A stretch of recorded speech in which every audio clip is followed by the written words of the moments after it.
what happened yesterday on Capitol Hill was not a surprise.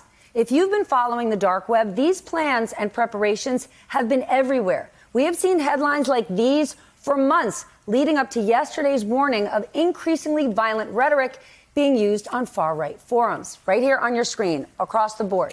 Two people who have been following this closer than anyone are Brandy, Zadrozny, and Ben Collins. They join us now. Thank you both. Ben, help us understand, when you watched this play out yesterday, did you know this was going to happen? Have you been reading this playbook for weeks or months? Yeah, I called Brandy 2 nights ago and I said, I haven't had this feeling since Charlottesville. I know something is going to happen tomorrow and I don't know what it is. And it'll be a miracle if it doesn't happen. And it happened. It was, it's exactly what they said they were going to do. For the last month on forums like the Donald, which is a pro-Trump forum, it got kicked off of Reddit, and 4chan and 8kun, where QAnon is hosted, they said Donald Trump crossed the Rubicon on January 6th. They had a hashtag, trending on Twitter, by the way.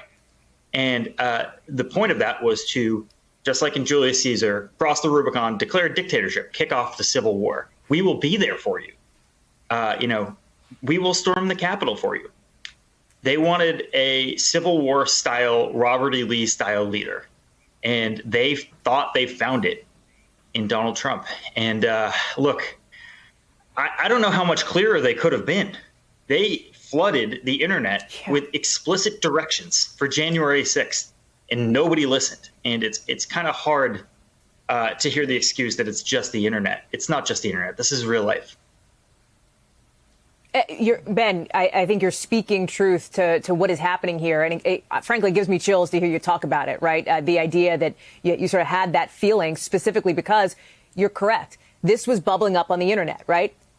These people got out of the web and into the Capitol. And now, Brandy, there is this kind of retroactive filter trying to be put on it by some close to the president, allies of his, that, oh, this wasn't actually the people who were on the internet. This was Antifa coming in and doing something else.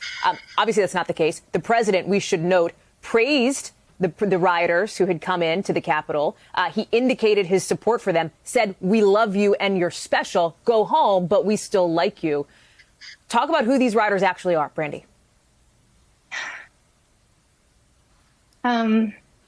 Yeah, these rioters are the internet come to real life. Ben and I spend a lot of time in these spaces, and it's not a fun place to be. We've seen it all summer, though. We saw it since the lockdown orders. This is militia groups, Proud Boys, anti-maskers, COVID deniers, and QAnon extremists.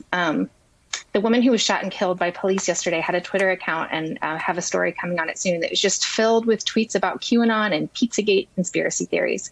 It turns out it's really easy for the internet to appear in real life, and people mean what they say online. All of these disparate groups came together at the behest of the president. For months, this president has been telling extremists to stand by and spreading QAnon misinformation about the election to Georgia officials and to his followers. They got on planes and came to D.C. because he told them to come. They marched to the Capitol because he told them to march to the Capitol. And then, they decided, in Trump's language, not to be weak. And they had run out of options. And this is what happens when you make a gang of conspiracy theorists and flood them with propaganda and misinformation and then tell them they have no other option. Ben, I have only 10 seconds. What are you seeing now this morning on some of those boards and some of those places you're talking about? They're trying to sort of thread the needle of we're proud of this. We're excited it happened. It's going to keep coming. And also Antifa did it.